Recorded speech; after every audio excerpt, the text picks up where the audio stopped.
Hi, എല്ലാവർക്കും നമസ്കാരം. എല്ലാവർക്കും സുഖമല്ലേ? ഇന്ന് നമുക്ക് മുട്ട കൊണ്ടൊരു സ്നാക്സ് ആയാലോ? അപ്പോൾ അതെങ്ങനെയാണ് തയ്യാറാക്കുന്നതെന്ന് നോക്കാം. നല്ല രുചിയിൽ മുട്ട കൊണ്ടൊന്ന് നമുക്കൊരു സ്നാക്സ് ഉണ്ടാക്കാവേ. എന്നാൽ ശരി, നോക്കാം. 4 മുട്ട പുഴുങ്ങി വെച്ചിട്ടുണ്ട്. അത് 4 നമുക്കിതുപോലെ ചെറിയ കഷ്ണങ്ങളായിട്ട് കട്ട് ചെയ്തെടുക്കണം. ഇത് മുഴുവനും കട്ട് ചെയ്തെടുത്തിട്ടുണ്ട്.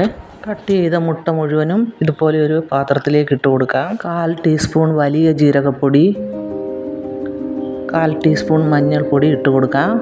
1/2 ടീസ്പൂൺ മല്ലിപ്പൊടി, 1 ടീസ്പൂൺ കാശ്മീരി മുളക് പൊടി, 1/2 ടീസ്പൂൺ ഗരം മസാലപ്പൊടി, 1 കപ്പ് കടലമാവ്, പാകത്തിന് ഉപ്പിടാം. നമുക്കിതിലേക്ക് ഒരു 2 മുട്ടയും കൂടി പൊട്ടിച്ചൊഴിക്കാം. നന്നായിട്ട് മിക്സ് ചെയ്യാം. ഇനി നമുക്ക് ചെറുതായിട്ട് ഉരുട്ടി തിളച്ച എണ്ണയിലേക്ക് ഇതുപോലെ ഇട്ട് കൊടുക്കാം. ഒരു മീഡിയം ഫ്ലെയിമിൽ വേണം ഇട്ട് കൊടുക്കാനേ. ഇനി നമുക്കിതൊന്ന് തിരിച്ചിട്ട് കൊടുക്കാം. ഇത് നമ്മൾ ഇട്ട ഉടനെ തന്നെ തിരിച്ചിട്ട് കൊടുക്കാൻ പാടില്ല. ഒരു സൈഡ് ചെറുതായിട്ടൊന്ന് മൊരിഞ്ഞ് കഴിഞ്ഞ് തിരിച്ചിട്ട് സ്നാക്സൊക്കെ നന്നായിട്ട് മൊരിഞ്ഞിട്ടുണ്ട്. ഇനി നമുക്കിത് കോരി മാറ്റാം.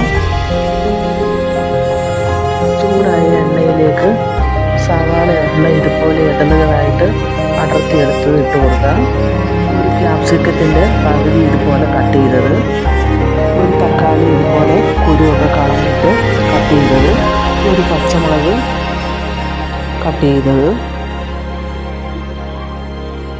വെള്ളുള്ളി ചതച്ചത്, പാകത്തിന് ഉപ്പും കൂടി ഇട്ട് നന്നായി വഴറ്റാം. ഇച്ചിരി സ്പ്രിംഗ് ഒണിയൻ കട്ട് ചെയ്ത് അതും കൂടി ഇട്ട് കൊടുക്കാം. ഇനി 1 ടീസ്പൂൺ സോയാ സോസ്